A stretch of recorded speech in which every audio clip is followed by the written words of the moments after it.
Hello everyone. Today we're going to be learning about how to heal a sick sentence. The idea behind this presentation is to give you examples on what a sick sentence might look like and ways to correct it. A sick sentence is one that does not convey what its purpose is meant to be for the given audience. We want to address a few items when looking at a sentence, and these will be used for our lesson objectives today. By the end of this lesson, you should be able to address who is the intended audience, analyze the ambiguity of the sentence, if any, and identify areas that allow for sentence combination and make those corrections. Possibly one of the most important things when trying to write anything is paying attention to who your audience is. If you are intending to write something for a university professor, it would not be wise to talk in a tone that you would with your best friend or a close family member. It would be wise not to use shorthand or text speak when trying to write anything at an academic level, at any level of academia, actually. We so often get wrapped up in our lives of trying to make things short and simple to the point, when in these type of situations especially, it's not needed, nor is it actually benefiting you in any type of way.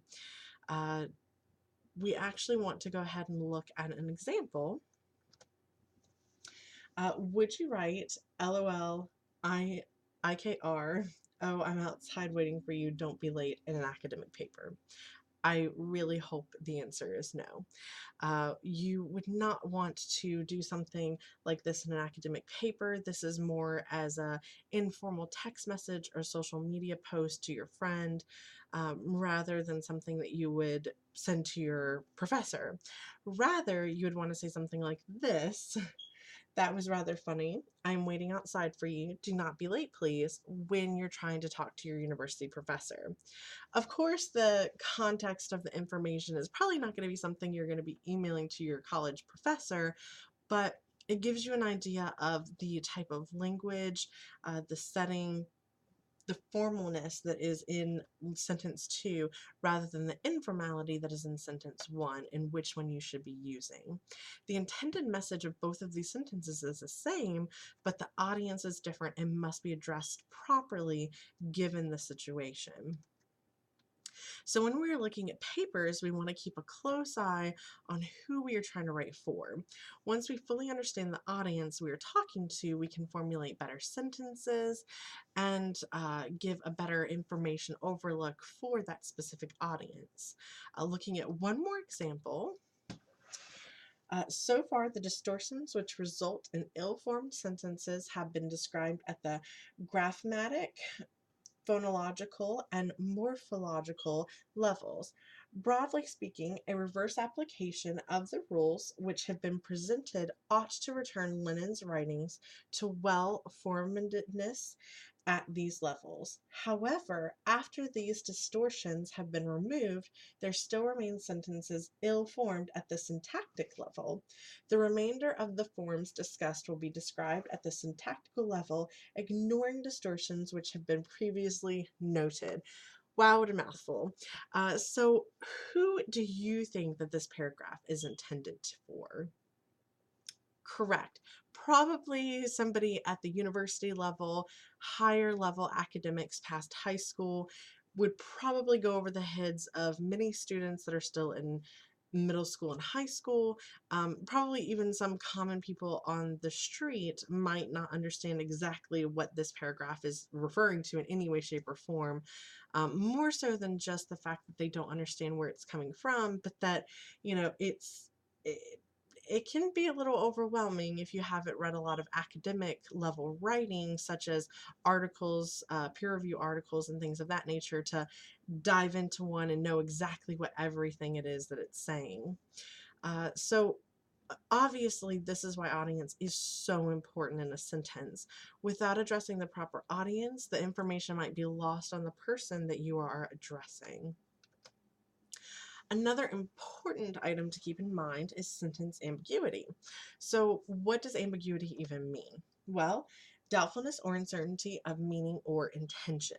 When reading over a sentence, we should be checking that its meaning is clear and easily understood. We are we're going to take a look at a few examples of how a sentence can mean several different things. I saw a teenager at the park with a camera. So with this sentence, it seems easy enough. What do you take away from the sentence and its intended meaning? Well, one of the really common answers is yes, a teenager has a camera based on what I see. Very logical and good deduction for what the sentence is trying to say. Could it also be saying, though, there is a teenager who was at the park that I saw through my camera, or there's a teenager with his camera that I saw while I was at the park and he was in a different location? Any of these could be correct. We must make sure when we're reviewing a sentence that the meaning of the sentence makes sense to the reader. Make sure that you're always asking yourself, how could the sentence be interpreted by others?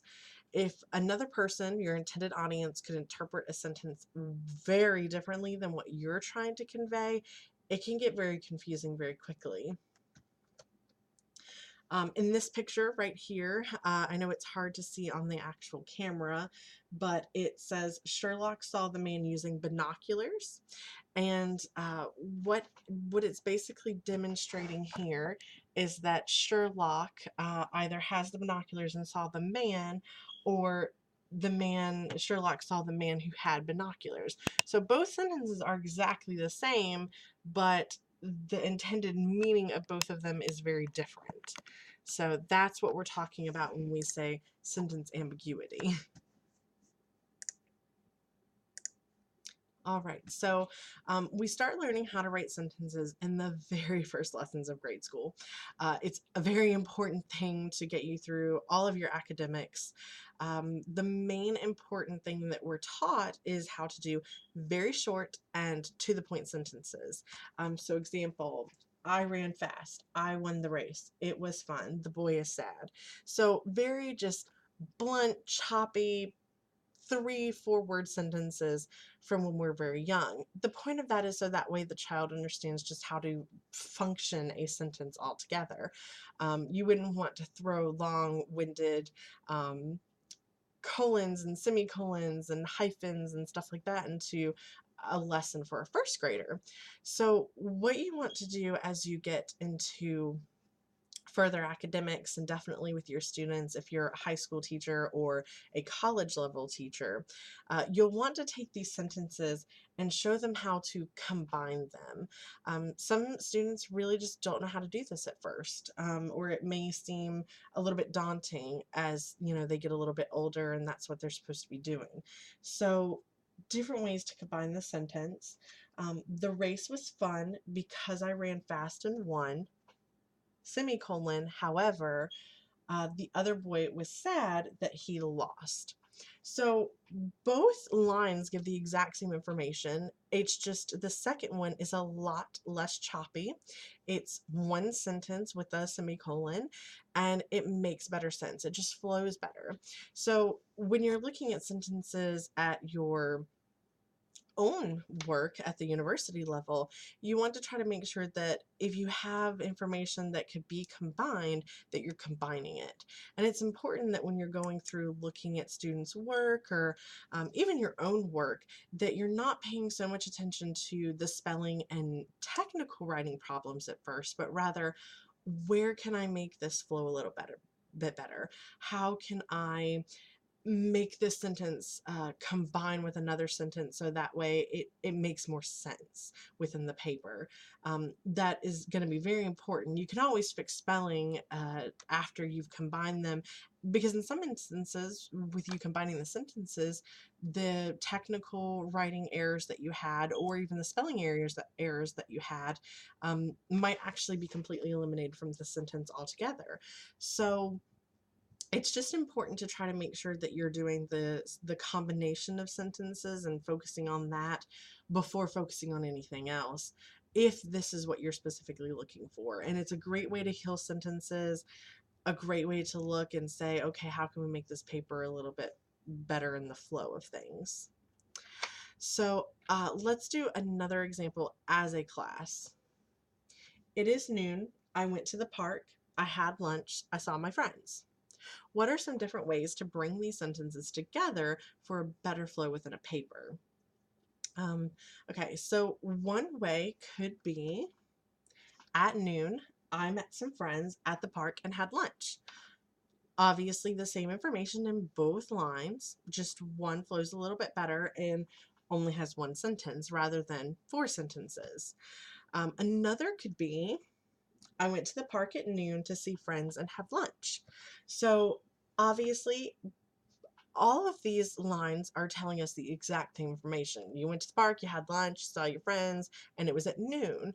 But the way that they're constructed in the second and third lines are much more conclusive for a paper. They flow better. It's not choppy. You don't have so many sentences to be reading. So it just conveys a better message overall.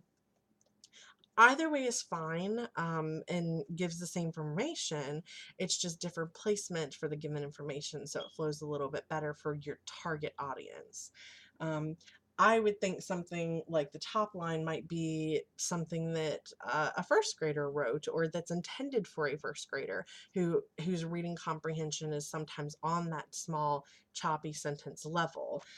Whereas the two lesser or the two lower level sentences kind of convey a little bit more of an academic level, definitely more progressed information reader rather than a small child. So, hopefully, as you go forward with your own sentences and your own writing and even reviewing your students' sentences, you will feel confident in being able to identify a sick sentence and have tools to be able to make them healthy again. Some of these concepts may have been things that you've learned a long time ago, and some of them may be a little bit new. But either way, I hope that it helps you on your journey to allow you to become a better writer and help those around you to become a better writer. Thank you for watching.